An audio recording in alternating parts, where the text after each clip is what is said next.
ఈ వారం థియేటర్లలో సందడి చేపుతున్న సినిమాల గురించి మన ఛానల్లో ఒక చిన్న లుక్ ఇద్దాం. అయితే 'దుల్కర్ సల్మాన్' హీరోగా చేస్తున్న సినిమా 'కాంత'. దీంట్లో 1950 కాలాన్ని చూపిస్తున్నారంట. So don't miss guys. ఈ సినిమా 14న రిలీజ్ అవుతుంది. ఆ రోజు చొక్కలు చినిగిపోవాలి. ఇంకో సినిమా 'శివ' మన దేశ చరిత్రలో ఒక సెన్సేషనల్ సినిమా అనొచ్చు. ఈ సినిమా 1989లో విడుదలైందని మనకందరికి తెలుసు. అయితే మళ్ళీ మన నాగార్జున ఫ్యాన్స్ కోసం ఒక పండగలాగా ఈ 14న రిలీజ్ చేస్తున్నారంట. అయితే ఆ రోజైతే పక్కా ఒక్కొక్కడి చొక్కాలు చినిగిపోవాలి. అలాగే 'నాగ్ సార్' ఫ్యాన్స్ ఒక్క లైక్ ఏసుకోండి.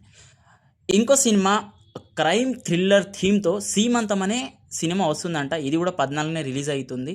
సో మనల్ని ఎంత భయపెడుతుందో లేదా ఆ సినిమా యాక్షన్‌లు చూసి మనం ఎంత భయపడతామో చూద్దాం. సంతాన ప్రాప్తిరస్తు. మన యువత పిల్లలు లేక పడుతున్న కష్టాలు అంతా ఇంత కాదు. అయితే ఈ సినిమాలో ఒక మంచి సందేశం ఉందంట. ఆ సందేశం ఏందో మనం చూద్దాము. అక్కడక్కడ కొన్ని ఎమోషన్ సీన్స్ ఉన్నాయంట. మనల్ని ఏడిపిస్తుందా, నవ్విపిస్తుందా అది కూడా చూద్దాం. అయితే ఒక చిన్న మాట చెప్పండి. ఈ సినిమాలన్నీ 14నే రిలీజ్ అయితున్నాయి. సో మీరే సినిమాకెళ్తారో కామెంట్‌లో కొట్లాడుకుందాం.